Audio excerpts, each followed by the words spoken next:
മൂക്കടപ്പാണ്, അതുപോലെ ഇടയ്ക്ക് തുമ്മൽ വരുന്നുണ്ട്. അപ്പോൾ ശബ്ദത്തിന് എന്തെങ്കിലും പ്രശ്നം ഉണ്ടെന്നുണ്ടെങ്കിൽ ക്ഷമിക്കുക. അപ്പോൾ ഈ സിനിമയെ കുറിച്ചിട്ട് പറഞ്ഞു തുടങ്ങുമ്പോൾ, ഈ സിനിമയെ കുറിച്ച് ഞാൻ അറിയുന്നത് എൻ്റെ ഒരു സുഹൃത്ത് എനിക്ക് ഇതിൻ്റെ ട്രെയിലർ അയച്ചു തന്നാണ്. അദ്ദേഹത്തിൻ്റെ ആരോ സുഹൃത്തുക്കളോ ബന്ധുക്കളോ ആരോ സിനിമയിൽ എന്തോ ഭാഗമായിട്ടുണ്ട്. എനിക്ക് തോന്നുന്നത് സംവിധാനമാണെന്നാണ് എനിക്ക് തോന്നുന്നത്. അദ്ദേഹത്തിന് അറിയുന്ന ആരോ ആണ്. അപ്പോൾ സ്വാഭാവികമായിട്ട് ഞാൻ ഇതുപോലെയുള്ള മെസ്സേജുകൾ വരുമ്പോൾ എനിക്ക് തലവേദനയാണ്. എന്താന്ന് വെച്ച് കഴിഞ്ഞാൽ നമുക്ക് ജെന്യുവൻ ആയിട്ടുള്ള അഭിപ്രായം അവരോട് എനിക്ക് പറയാൻ പറ്റൂട്ടോ. വ്യക്തിപരമായിട്ട് ഞാൻ വളരെ ഓപ്പൺ ആയിട്ട് തന്നെ തുറന്നു പറയും. പക്ഷേ ഒരു വീഡിയോ ചെയ്യുമ്പോൾ നമ്മൾ ഒരു നെഗറ്റീവ് സിനിമയാണെന്നുണ്ടെങ്കിൽ, അല്ലെങ്കിൽ ഒരു കൂതറ സിനിമയാണെന്നുണ്ടെങ്കിൽ, ആ കൂതറ സിനിമയാണ് എന്ന് പറയാനായിട്ട് കുറച്ച് ബുദ്ധിമുട്ടാണ്. അതിൽ യാതൊരു പരിചയക്കാരില്ലാന്നുണ്ടെങ്കിൽ വളരെ ഓപ്പൺ ആയിട്ട് പറയാം. നമുക്ക് അറിയുന്ന ഒരാൾ ആ സിനിമയിൽ ഇൻവോൾവ് ആണെന്നുണ്ടെങ്കിൽ നമുക്ക് കുറച്ച് ബുദ്ധിമുട്ടായിരിക്കും. കാരണം ആ ഒരു വ്യക്തിയായിട്ടുള്ള പേഴ്സണൽ ബന്ധത്തിനെ അത് ചിലപ്പോൾ ബാധിക്കും. അപ്പൊ അതുകൊണ്ട് തന്നെ ഞാൻ സ്വാഭാവികമായിട്ട് ഇതുപോലുള്ള സിനിമകൾ അവസാനത്തേക്ക് വെച്ചിട്ട് കാണാറാണ് പതിവ്.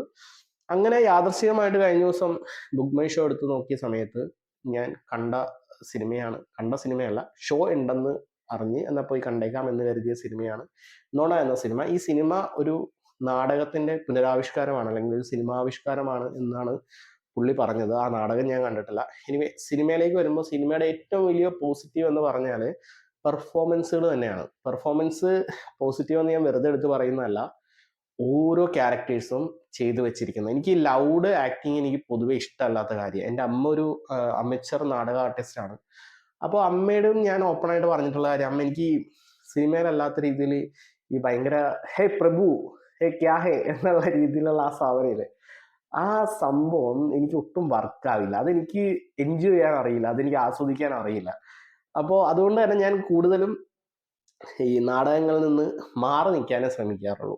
എനിക്കൊരു കാര്യം കൺവേ ചെയ്യാനായിട്ട് വളരെ റിയലിസ്റ്റിക് ആയിട്ട് അവർ ഉപയോഗിക്കുന്ന ഇമോഷൻസ് എനിക്ക് ഇഷ്ടമാണ്. പക്ഷേ ഈ ഭയങ്കര ലൗഡായിട്ടുള്ള പെർഫോമൻസ് എനിക്കത് അറിയില്ല. അപ്പോൾ എനിവേ, അതാണ് എൻ്റെ ഒരു ടേസ്റ്റ് എന്ന് പറഞ്ഞത്. അപ്പം ഞാൻ ഈ സിനിമക്ക് കയറിയപ്പോഴും ഞാൻ ഏകദേശം അതുപോലത്തെ ഒരു അഭിനയം ആയിരിക്കും എന്ന് പ്രതീക്ഷിച്ചാണ് കയറിയത്. പക്ഷേ സർപ്രൈസിങ് എന്നെ ഞെട്ടിച്ച് കളഞ്ഞു. കിഡിലം പെർഫോമൻസ് ആണ്. പ്രത്യേകിച്ച് സിസിര സെബാസ്റ്റ്യൻ എന്ന് പറയുന്ന അമൃത എന്ന ക്യാരക്ടർ ചെയ്ത ആ ഒരു ചേച്ചിയുടെ പെർഫോമൻസ് ഒക്കെ കിടുവായിരുന്നു. കിടു എന്ന് വെച്ച് കഴിഞ്ഞാൽ അത്രയും ആ ക്യാരക്ടർ പിടിച്ച് ആദ്യം തൊട്ട് അവസാനം വരെ ഗംഭീരമായിട്ട് ചെയ്തിട്ടുണ്ട്. പിന്നെ നമ്മുടെ പുള്ളിക്കാരത്തിന്റെ ഹസ്ബൻഡായിട്ട് അഭിനയിച്ച ബിജു ജയനന്ദൻ, പുള്ളിയൊക്കെ ഉണ്ടല്ലോ, അതായത് വെറുപ്പീരാവുമെന്ന്, അതായത് അറിയില്ലാത്ത ആൾ ചെയ്ത് കഴിഞ്ഞാൽ നല്ല വെറുപ്പീരായി പോകുന്ന രീതിയിലുള്ള ഒരു ക്യാരക്ടറാണ്. പക്ഷെ അത് ഗംഭീരമായിട്ട്, അതാണ് ഈ തിയേറ്റർ ആർട്ടിസ്റ്റിന്റെ അവരുടെ ഒരു കഴിവ് എന്ന് പറഞ്ഞാൽ, അവർക്ക് ഏത് ലെവലിലുള്ള പെർഫോമൻസ് അവർക്ക് നിഷ്പ്രയാസം ചെയ്യാൻ പറ്റും എന്നുള്ള കാര്യം എനിക്ക് മനസ്സിലായി. അത്രയും ഗംഭീരമായിട്ടാണ് ഇതിലെ ക്യാരക്ടേഴ്സ് ചെയ്ത് വെച്ചിരിക്കുന്നത്. പ്രത്യേകിച്ച് ഇതിലെ ഇന്ദ്രൻസിന്റെ ആദ്യ ഭാര്യയായിട്ടുള്ള ഒരു പുള്ളിക്കാരത്തിയുണ്ട്. വളരെ കുറച്ച് മാത്രമേ ഉള്ളൂ, പക്ഷെ ഒരു നോട്ടത്തിലും അവരുടെ ആ ഒരു പെയിനിലും ഒക്കെ വളരെ ഗംഭീരമായിട്ട് ഇതെല്ലാം കൺവിൻസ് ചെയ്യുന്നുണ്ട്. പിന്നെ എടുത്തു പറയേണ്ടത് തിരക്കഥയിലുള്ള ക്യാരക്ടേഴ്സിന്റെ ആ ഒരു ഡെപ്ത്, അല്ലെങ്കിൽ ലെയർ എന്നല്ല ഡെപ്ത് എന്നാണ് പറയേണ്ടത്. പ്രത്യേകിച്ച് ഇന്ദ്രൻസിന്റെ ക്യാരക്ടറൊക്കെ പെരുമാറുന്ന രീതികളുണ്ട്. ഒരു സ്ഥലത്ത് ഇങ്ങനെ പെരുമാറും, ഒരു സ്ഥലത്ത് വേറെ രീതിയിൽ പെരുമാറും എന്നൊന്നുമില്ല. ആ ഒരു ക്യാരക്ടറിനൊരു പൊതുവേ ഉള്ളൊരു സ്വഭാവമുണ്ട്. അതായത് ആ ക്യാരക്ടർ ഇങ്ങനെ ആയിരിക്കും പെരുമാറുന്നത്, കുറച്ച് കഴിയുമ്പോൾ പുള്ളി ഓക്കെ ആവും എന്നൊക്കെയുള്ളൊരു ആ ഒരു ഡീറ്റെയിൽ ഒക്കെ വളരെ മനോഹരമായിട്ട് ഈ സിനിമയിൽ വന്നിട്ടുണ്ട്. പിന്നെ ഇതിലെ ഒരു പയ്യനായിട്ട് അഭിനയിച്ച ഗോഡ്വിൻ എന്നാണെന്ന് തോന്നുന്ന പേര്, അദ്ദേഹം വളരെ നന്നായിട്ട് തന്നെ ചെയ്തിട്ടുണ്ട്.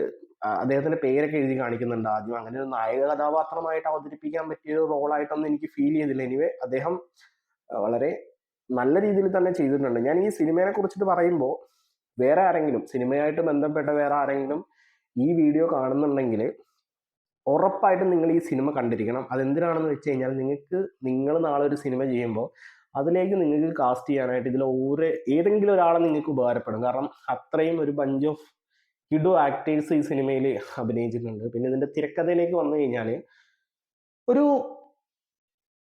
ക്ലാരിറ്റി ഇല്ലാത്ത രീതിയിലാണ് സിനിമ പോകുന്നത്. അത് എന്താണ് സംഭവം എന്ന് വെച്ചാൽ, അവസാനത്തെ ഒരു ചിരിയും കാര്യങ്ങളൊക്കെ എനിക്ക് ഒരു രീതിയിലും കണക്ട് ആയില്ല. സത്യം പറഞ്ഞു കഴിഞ്ഞാൽ ചക്കരമുത്ത് സിനിമ പണ്ട് കണ്ട സമയത്ത് ലാസ്റ്റ് കാവ്യമാധവനും ദിലീപും കൂടി റെയിൽവേ പാലത്തെ കൂടി പോലീസുകാരെ അറസ്റ്റ് ചെയ്ത് കയ്യിൽ വിലങ്ങ് വെച്ച് ചിരിച്ചോണ്ട് നടക്കുന്ന ഒരു സീനില്ലേ, ഞാൻ ആ സീൻ കണ്ട സമയത്ത് കട്ട ഡാർക്കായിട്ട് നിൽക്കുന്ന ഒരു സാഹചര്യത്തിൽ അങ്ങനെ ചിരിക്കുക എന്ന് പറയുന്നത് അതെനിക്ക് ഒരു രീതിയിലും എനിക്ക് കണക്ട് ആയില്ല. ഈവൻ ഈ സിനിമയിലേക്ക് ക്ലൈമാക്സിലേക്ക് വരുമ്പോഴും എനിക്ക് ആ ഒരു രീതിയാണ്. കാരണം ആ ഒരു ചിരിയും കാര്യങ്ങളൊക്കെ എനിക്ക് അതെന്താണ് ഉദ്ദേശിച്ചേക്കണേന്ന് എനിക്ക് മനസ്സിലായില്ല. മേ ബി എനിക്ക് മനസ്സിലാവാത്തതായിരിക്കാം. പിന്നെ ഇതിൽ പറഞ്ഞു വെക്കുന്ന രാഷ്ട്രീയങ്ങൾ അത് എത്രത്തോളം ശക്തമായിട്ട് പറയാൻ പറ്റിയെന്ന് ചോദിച്ചു കഴിഞ്ഞാൽ എനിക്ക് തോന്നുന്നുള്ളത് അത്രത്തോളം ശക്തമായിട്ട് പറയാൻ പറ്റിയെന്ന്. എല്ലാ ഇടത്തും, അതായത് ഇതിലെ നാടകത്തിൽ അഭിനയിച്ച ആളുകളെന്ന് എനിക്ക് തോന്നിയേക്കുന്ന ആളുകളെല്ലാം വളരെ ഫൈനായിട്ട് വളരെ അടിപൊളിയായിട്ട് ആക്ട് ചെയ്ത സമയത്ത് ശ്രീജിത്തിനെ പോലുള്ള സിനിമയിൽ അഭിനയിച്ച ആളുകളുടെ പെർഫോമൻസ് പക്ക നമ്മുടെ ലൗഡ് ആക്ടിങ്ങിലേക്ക് അല്ലെങ്കിൽ നാടക അഭിനയത്തിലേക്ക് പോയതുപോലെയാണ് എനിക്ക് ഫീൽ ചെയ്തത്. അത് എന്തോ ഒരു അരോചകമായിട്ട് എനിക്ക് ഫീൽ ചെയ്തു. അല്ലാതെ ഈ സിനിമയിൽ വേറെ നെഗറ്റീവ് കാര്യങ്ങളൊന്നും പറയാനില്ല. 2.5 മണിക്കൂറുണ്ട് പടം.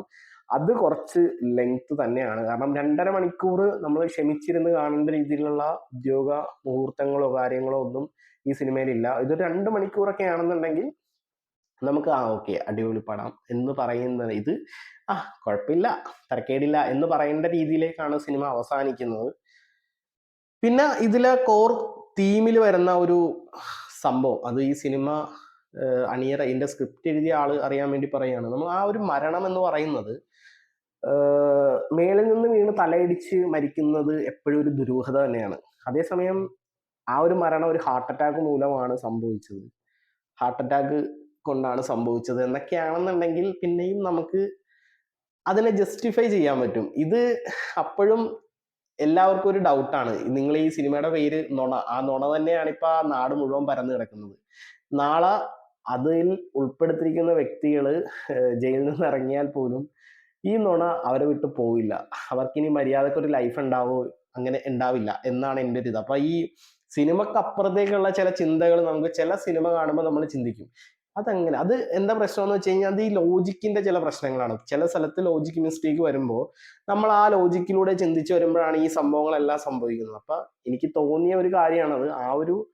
ആ ഒരു മരണത്തിൽ ഒരു ക്ലാരിറ്റി വരുത്തിയിട്ട് അവിടെ ഒന്ന് സ്ക്രിപ്റ്റിൽ ഒന്ന് കുറച്ചും കൂടി ഒന്ന് വർക്ക് ചെയ്യായിരുന്നു എന്ന് എനിക്ക് ഫീൽ ചെയ്തു. പിന്നെ അത്രയൊക്കെ ഉള്ളൂ ഈ സിനിമയെ കുറിച്ചിട്ട് പറയാനുള്ളത്. ഈ സിനിമയിലെ കോമഡികൾ കാര്യങ്ങളൊക്കെ കുഴപ്പമില്ലാത്ത രീതിയിൽ, വെറുപ്പിക്കാത്ത രീതിയിൽ നല്ല രീതിയിൽ മാനേജ് ചെയ്തിട്ടുണ്ട്. പക്ഷെ ഇതിലെ രാഷ്ട്രീയങ്ങളൊക്കെ വേണ്ട വിധം ഊന്നൽ കൊടുത്ത് ചെയ്യാൻ പറ്റിയില്ല എന്ന് തന്നെയാണ് എനിക്ക് തോന്നുന്നത്. അത്രേ ഉള്ളൂ ഈ സിനിമയെ കുറിച്ചിട്ട് പറയാനായിട്ട്. താല്പര്യമുള്ളവർ ഒന്ന് നിങ്ങളുടെ അടുത്ത് ഈ സിനിമ കളിക്കുന്നുണ്ടെങ്കിൽ ഒന്ന് പോയി കണ്ടു നോക്കാവുന്നതാണ്. അത്രയും സിനിമയെ കുറിച്ചിട്ട് പറയാനുള്ളത്. Thank you so much.